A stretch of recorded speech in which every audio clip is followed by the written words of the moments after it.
What's going on, everybody? This is Zane with the Dropback Podcast. As you can see, it's just me today. I'm going to do something I've been talking about for a while.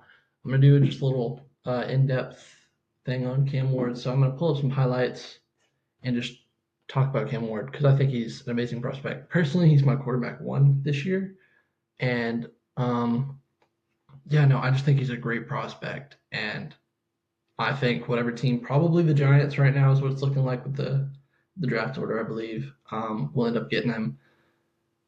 Well, I mean, maybe. I think some teams may favor Shadur, but I think Cam Ward, as you will see, for me, is a lot more favored as a prospect. So let me just pull up those highlights for y'all, and I will get to talking about Cam Ward. There we go. So let me just pull those up for y'all while I talk about Cam.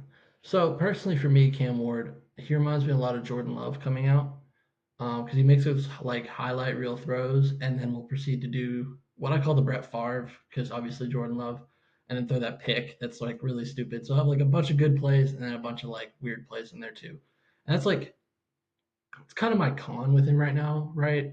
He plays hero ball, which can be really good, like you see sometimes with Caleb Williams and Jaden Daniels and Drake May. But then there's also the bad. Like he'll go like that little back foot thing. That's not going to happen in the NFL. Off the clip that you're seeing right now. Obviously, if you're listening to it, awesome. We appreciate that too. Um, I'd totally come check this out on YouTube because you get the full experience with the video and everything. I think he has good arm strength. I think he can fit it in tight windows. He's got solid accuracy. I think his throwing motion's phenomenal. Um, he has great release. It's not like super long. Good ability to process the middle of the field, the sides, all of it. Like he has good ability to process the whole field, and his pocket presence overall, I like. Um, there was one game that did kind of concern me, which was the Georgia Tech game. That's one of the three games I did watch. I need to watch more, and obviously these evaluations will get more in depth as I go on. Actually, I watched four games, but they'll get more and more in depth as I watch more games. And the Georgia Tech game, when he actually got a bunch of pressure in his face, he got scrambled and he threw picks and made dumb decisions. And like as you see in this game, perfect perfect game. Like right here with this highlight right here as you see. But um watching the all 22, there's times where I see just pressure in his face and he panics. It's like I'm a Patriots fan, right? So I saw Mac Jones in the pocket. It's not like Mac Jones, but anytime I see a quarterback get super scared in the pocket for the first time in a while, it concerns me because I'm like, oh, so they don't know how to deal with pressure. But overall, he deals with pressure well. I think he has a great build as a quarterback, and he's been in college long enough to where he has the experience to start right away, which is another plus. So he's NFL ready. Um, yeah, like I said, he has solid rushing ability, solid speed, nothing like out of control on either. His deep ball I think was one of the worst in the league. That's probably the accuracy reading that I have the worst on him. He's got the arm strength. It's just the like ball placement of it right now. Of course, I'm saying this as he makes a highlight reel highlight reel throw for a deep ball, but he's like 7 of 30 or something. It's some crazy stat that, and then I went and watched. I'm like, I understand. There were a couple drops in there, but it overall wasn't great. Um, Off platform throws, he's inconsistent, but you're off platform. That's understandable.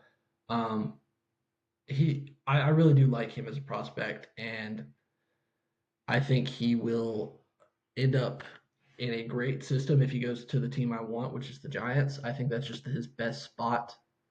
I'm pull up my notes.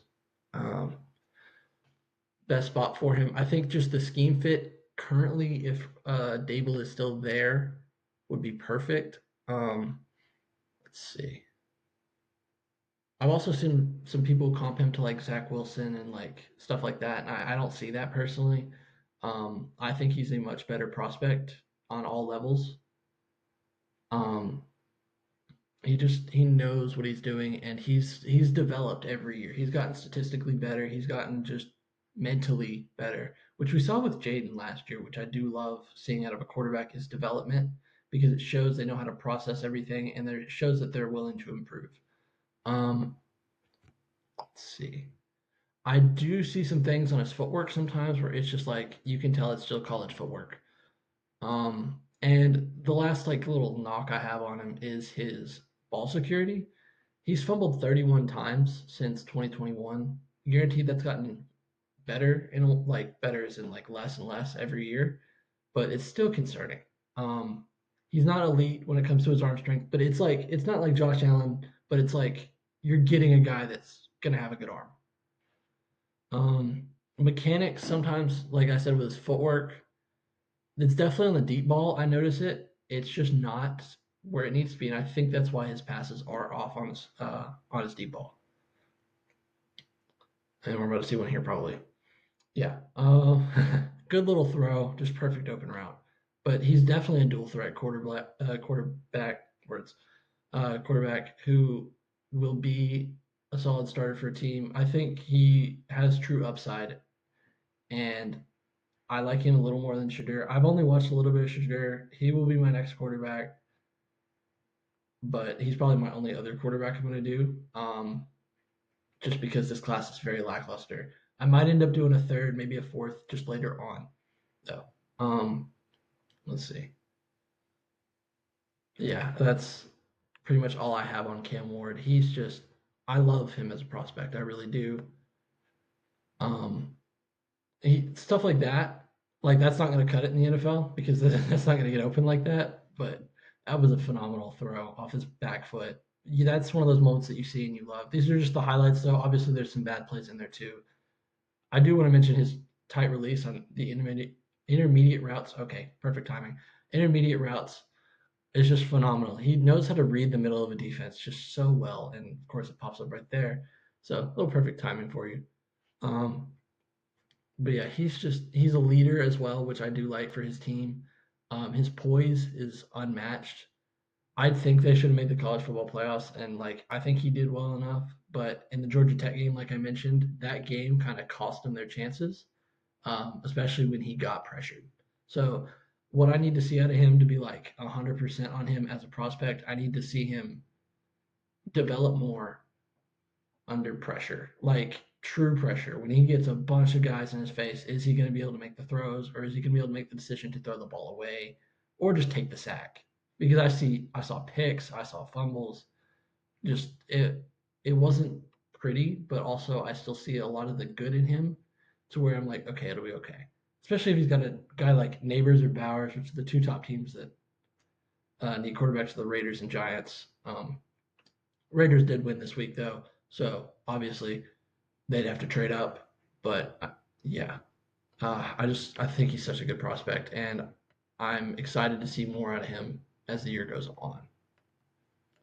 So I do want to say thank y'all for listening to another episode of the Dropback Podcast, a little different video for y'all today.